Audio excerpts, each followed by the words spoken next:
Dumateng para bapak para jamaah sedaya hormati. Persoalan yang sampai hari ini masih menjadi polemik di kalangan umat Islam sendiri maupun di kalangan ahli kitab tentang korban. Siapa sebenarnya yang dikorbankan? Apakah itu Nabi Ismail ataukah Nabi Isa?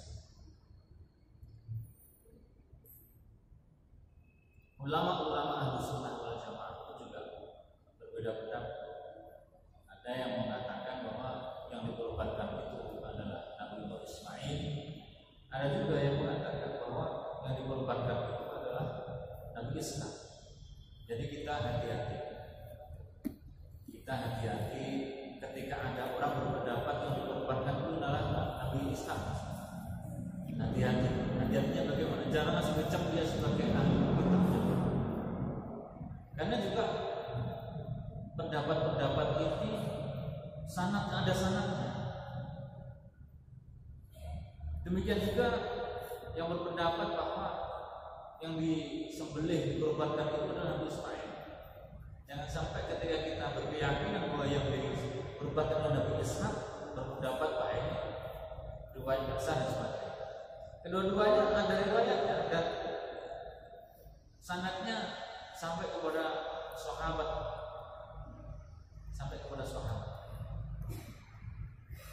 Hanya saja kalau kita mengacu kepada tafsir Jalalain, mengacu kepada Sawi, Imam Sawi, mengacu kepada Al-Alim Al-Amal Al-Mufidah Ibnu Katsir, tafsir Ibnu Katsir. Ini beliau-beliau ini berpendapat bahwa, dan ini yang paling banyak kita ikuti, yang paling banyak beredar dan yang paling banyak dijadikan patokan pendapat ulama-ulama di Indonesia. Sehingga ketika kita mendengar bahwa yang dikorbankan itulah Nabi Isa, kayaknya gimana gitu, asing gitu, kayaknya asing. Karena selama ini kiai-kiai mubalek-mubalek, khotib-khotib di mimbar Nabi Ismail gitu ya, tidak pernah mendiskusikan dan tidak pernah bicarakan Nabi Isa, tidak pernah. Gimana? Paling jenengan lebih guru niklik Nabi Isa. Nabi guru. Ternyata Nabi Isa juga. Kalau logikanya Al-Imam Ibnu Katsir Al-Damashqi bahwa yang dikorbankan itu adalah, yang disembelih itu adalah Nabi Ismail alaihissalam. Sementara pendapat ini banyak disampaikan oleh para sahabat termasuk Abu Hurairah, Abdullah bin Abbas, Abdullah bin Mas'ud, termasuk Abdullah bin Umar, Sayyidina Ali dan Rasul. Itu beliau berpendapat bahwa yang disembelih itu adalah Nabi Ismail. Tapi kalau keterangan di dalam kitab Tafsir At-Tabari, di sana mengatakan yang disembelih itu adalah Nabi Isa, padahal Tafsir At-Tabari tafsir tertua. Tafsir At-Tabari itu tahun 235. Tafsir tertua. Tafsir At-Tabari mengatakan, Imam At-Tabari mengatakan bahwa yang disembelih itu adalah Nabi Isa. Mengacu dari pendapatnya Sayyidina Umar bin Khattab. Sayyidina Umar sendiri. Kita tahu Sayyidina Umar bin Khattab termasuk sahabat yang paling ketat dalam dalam mengikuti sunnah Rasulullah SAW, walaupun banyak sekali hasil rakyunya beliau, termasuk tarawih berjamaah kan rakyu beliau.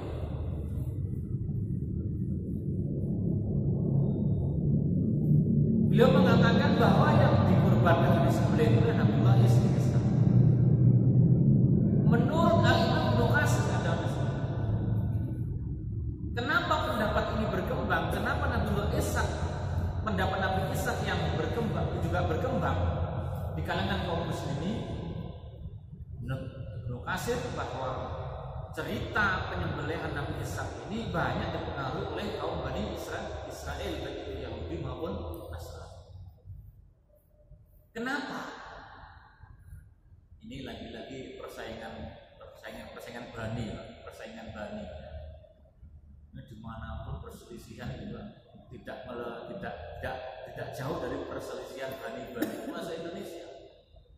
Indonesia perselisihan bani Soeharto sama bani Soekarno. Bani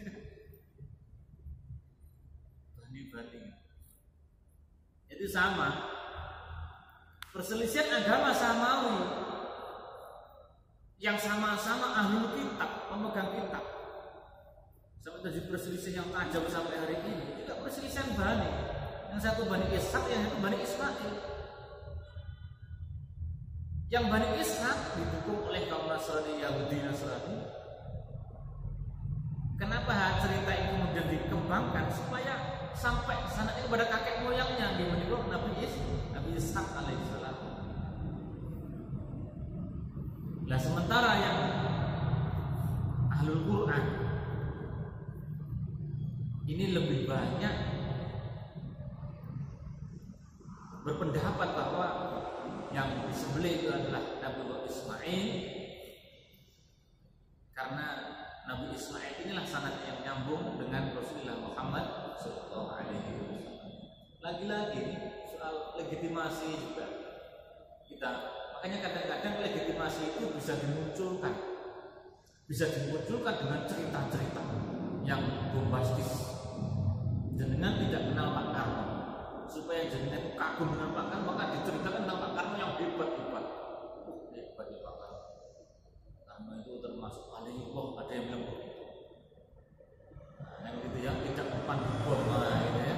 Ada yang demikian juga jenengan tidak pernah ketemu dengan Gus Dur, maka jenengan didengarkan cerita Gus Dur yang hebat-hebat supaya jenengan itu timbul kekaguman Gus Dur. Jenengan tidak kenal tokoh pendiri Baitur Rahim, maka dikembangkanlah. Itu penting para bapak. Makanya penting apa? Periwayatan itu penting. Karena yang sebenarnya bagaimanapun keadaan orang yang meninggal itu terserah orang yang masih hidup. Terserah orang yang masih hidup. Maka sejarah itu terserah yang nulis. Maka jika terjadi bahwa di antara sejarah-sejarah terjadi banyak kontroversi, ya biasa-biasa saja. Biasa-biasa saja. Makanya pendalaman agama dengan berpedoman pada sejarah ini menjadi sebuah hal yang penting juga, supaya kita tidak tersesat ketika belajar sejarah. Soal khilafah ini kalau tidak paham sejarah juga panjenengan bisa digampang dibelok-belokkan. Apalagi orang-orang HTI mengusung khilafah itu paling lihai dan mereka sampai hati membuat cerita-cerita palsu supaya untuk mempengaruhi orang lain. Cerita palsu contoh apa? Roya dan liwat dan roya tentang panji Rasulullah SAW. Seolah-olah itu betul-betul dari Rasulullah SAW. Padahal itu semua bohong belaka ya. Rasulullah tidak pernah memiliki panji. Memang ada riwayat Rasulullah punya panji hitam, tapi panji hitam tidak ada tulisannya la ilaha illallah. Kalau untuk tulisannya la ilaha illallah, tulisan tidak seperti itu, tidak seperti apa itu yang diklaim oleh Nabi. Jemaah sekalian yang jadi pemahaman sejarah itu menjadi sebuah penting supaya kita tidak kehilangan identitas, supaya kita tidak mudah untuk kembang-ambingkan oleh sebuah keadaan, supaya kita tidak mudah dikembang-ambingkan oleh orang-orang yang berkepentingan. Jadi ada dua pendapat berkembang ya, bahwa yang disembelih itu ada yang berpendapat Nabi Ismail ini yang sering banyak kita ikuti, yang banyak diikuti oleh Ahlus Sunnah wal Jamaah. Dibayarkan sampai kepada Abu Hurairah, Sayyidina Ali, Abdullah bin Mas'ud, Abdullah bin Abbas, dan orang-orang alim dan sahabat-sahabat utama pada waktu itu. Kemudian ada pendapat yang mengatakan bahwa disembelih dengan Nabi Ismail, riwayatnya sampai kepada Sayyidina Umar bin Khattab, sampai kepada Zubair bin Awam. Jadi ada riwayatnya semuanya. Jadi kalau ada pendapat-pendapat yang berbeda seperti itu, jangan langsung klaim, wah kamu pendapatnya Ishak kayak orang Nasrani Yahudi saja. Jangan. Memang ada disebutkan di dalam tafsir Ibnu Katsir bahwa orang yang berpendapat yang disembelih itu adalah Ishak karena banyak terpengaruh oleh cerita-cerita Israelia, cerita-cerita yang dikembangkan oleh Bani Israel, yaitu orang Yahudi dan orang-orang Nasrani. Makanya sampai sekarang kalau sampai tanya kepada saudara-saudara jenengan yang Nasrani, yang disembelih siapa? Nabi Ishak, Nabi Ishak, pasti Nabi Ishak, bukan Nabi Ismail, pasti Nabi Ishak jawabannya. Karena mereka juga punya cerita penyembelihan, pengorbanan. Karena apa? Kalimatnya sendiri tidak jelas. Falamma balagha ma'ahu sakit. Ma'ahu domirnya domir mudzakkar ghaib. Nya itu bisa siapa saja. Nya itu butuh qarinah. Nya itu butuh qarinah. Kalau saya sendiri lebih condong kepada Nabi Ismail. Karena apa? Antara Nabi Ismail dan Ishak itu lebih sepuh daripada Nabi Ismail. Ketika terjadi penyembelihan itu, ada riwayat mengatakan bahwa Nabi Ibrahim pada waktu itu umur 86 tahun. Sementara Nabi Ishak lahir itu ketika Nabi Ibrahim umur 93 tahun. Berarti selisih 9 tahun, panjang. Jadi selisih antara Nabi Ismail dan Ishak itu kurang lebih sekitar 9 tahun. Nah sementara ketika umur 86 lebih soal usianya banyak sekali apa perbedaannya. Banyak sekali perbedaannya. Kalau soal usia, kemarin saya sampaikan bahwa berapa Nabi Ismail itu disembelih usianya? Asakyu, falamma balagha ma'ahu sakya, asakyu itu adalah istilah bahasa Arab untuk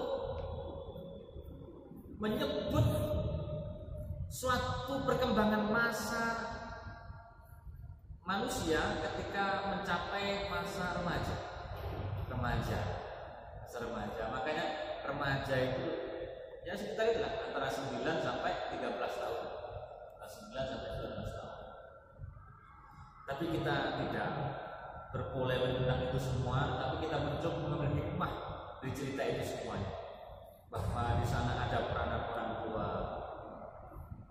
bahwa di sana ada peran orang tua dalam menciptakan, dalam mendidik, dalam membentuk kepribadian anak-anak supaya menjadi anak-anak yang soleh, yang tangguh, anak-anak yang tahan banting, anak-anak yang siap berjuang di jalan Allah Subhanahu wa Ta'ala.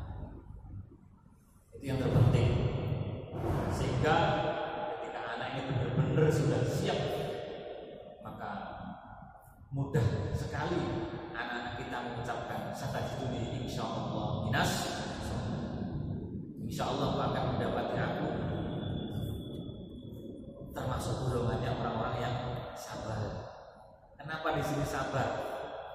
Karena berbicara tentang perjuangan itu modal utamanya itu sabar. Modal utamanya itu sabar. Oleh karena itu di antara sekian banyak nabi dan rasul ada 313 rasulnya. Yang 313 ada 25 rasul yang wajib kita imani. Di antara 25 itu ada 5 yang utama, yaitu ulul azmi. Kenapa ulul azmi? Ulul itu mempunyai azm, itu ya azm, tekad yang kuat. Kenapa tekad yang kuat? Karena kesabarannya. Yang paling sabar adalah Gusti Rasulullah Muhammad sallallahu alaihi wasallam. Di sini ada banyak pertanyaan. Apa buktinya Nabi itu lebih sabar dari Nabi Nuh? Apa bukti Nabi Muhammad itu lebih sabar dari Musa? Apa buktinya Nabi Muhammad lebih sabar dari Nabi Isa? Buktinya adalah Nabi Muhammad itu tidak pernah mendoakan umatnya untuk dibalak. Sehingga Rasulullah SAW beliau mengatakan, aku simpan doaku ini nanti untuk hari kiamat. Aku simpan doaku ini untuk hari kiamat. Ini yang disebut syafa'atul uzma. Makanya Rasulullah mengatakan kullu ummati yadkhulunal jannah. Ini bukan main-main, Pak. Kulun bermakna jami'. Kulun umatnya semua, pokoknya umatku mesti mlebu surga. Ya walaupun sampai enggak ahli surga, tapi mesti mlebu surga. Dengan apa? Syafaat Rasulullah Muhammad. Ya inilah perannya Rasulullah.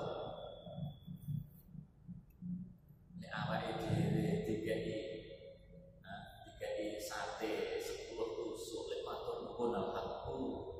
Ya awake dhewe dikai 1 juta lek matur nuwun. Iki sampean dikai swarga Rasulullah sallallahu. Dikai jannah. Sampean piye matur nuwun kanjeng. Dipun matur nuwun. Nah. Ya berbanyak selawat dan berbanyak selawat. Kita perjuangkan apa yang jadi perjuangan Rasulullah.